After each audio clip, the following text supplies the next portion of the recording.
बिहार में लगातार मुखिया की हत्या हो रही है।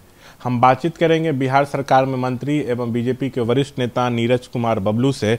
बबलू जी, लगातार हत्याएं मुखिया की हो रही हैं। आप अभी खुद एक जगह गए थे जहां पर उनके परिजन से मिले, एक मुखिया का हत्या हुआ, तो कैसे इस पर रोक लगाया जाए, क्या रास्ता है? देखिए, ये पूरे बिहार के लिए गंभीर इशू तो है, हत्याएं हो रही है। और मुझे ये लगता है कि जिस तरह से माननीय मुख्यमंत्री जी अति पिछड़ों को, महादलितों को आरक्षण दे करके इस पद पे लाने का मौका दिया, मुखिया बनने का मौका दिया, जनप्रतिनिधि बनने का मौका दिया, तो कहीं न कहीं इस चीज़ से जो दबंग टाइप के लोग हैं उनको ये पच नहीं रहा है। वो शासन करने का अभी भी काम करते हैं, डांटते फटकारते हैं कि अरे ऐसा करो वैसा करो, अपने स्टाफ की तरह ट्रीट करते हैं, और अगर वो बात नहीं मानते तो उसकी ईजिली हत्या करा देते हैं।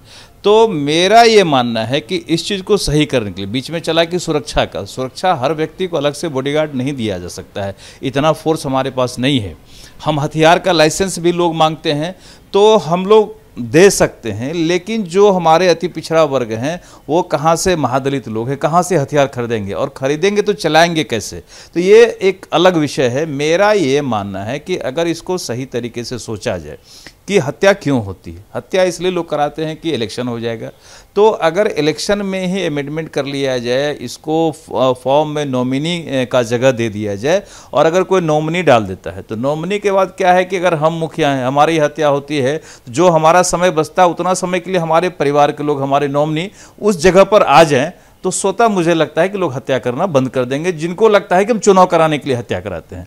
तो इससे एक सुरक्षा का भाव हो जाएगा, और इसको लेकर के हम कोशिश करेंगे, माननीय मुख्यमंत्री जी से मिल करके उनको लिख के भी भेजते हैं, मिल के भी आग्रह करेंगे कि अगर ये संशोधन किया जाए तो निश्चित रूप से इसमें बड़ा बदलाव आएगा। लेकिन सर, जैसे पंचायती राज मंत्री यहाँ भी बीजेपी कोटे के, उन्होंने कहा था कि जो भी मुखिया चाहे आवेदन कर सकते हैं, सुरक्षा के लिए आर्म्स लाइसेंस दिया जाएगा, तो क्या इससे काम नहीं चलेगा? देखिए, बिल्कुल सही बात है, उनका भी मानना सही है कि जो चाहें, उसमें चाहने वाले कौन है, नहीं चाहने वाले कौन है, इसको देखना पड़ेगा। क्योंकि मैं जब गया था तो मेरे पास जहां हत्याएं हुई कल, मुझे वहां बड़ा अंतर लगा कि वो गरीब आदमी हैं, वो हथियार खरीद नहीं सकते हैं।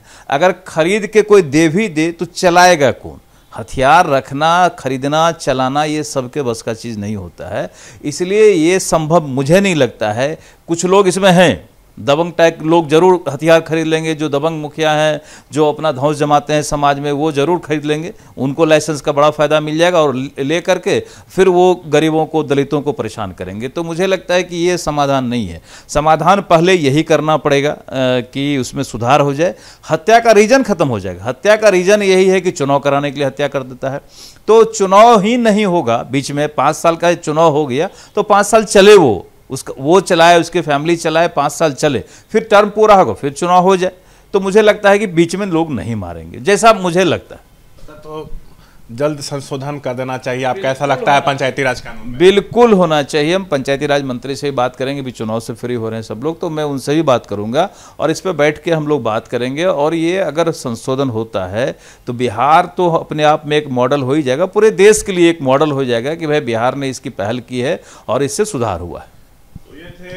नीरज कुमार बबलू जो बता रहे थे कि बिहार में मुखियाओं की जो हत्या हो रही है वो किस तरह रुक सकती है। उन्होंने बताया है कि पंचायती राज जो कानून है उसमें संशोधन की जरूरत है, और ये कह रहे हैं कि इसके लिए वो जल्द बिहार के जो पंचायती राज मंत्री हैं उनसे मिलेंगे और मुख्यमंत्री से मिलेंगे, ये दावा कर रहे हैं नीरज बबलू।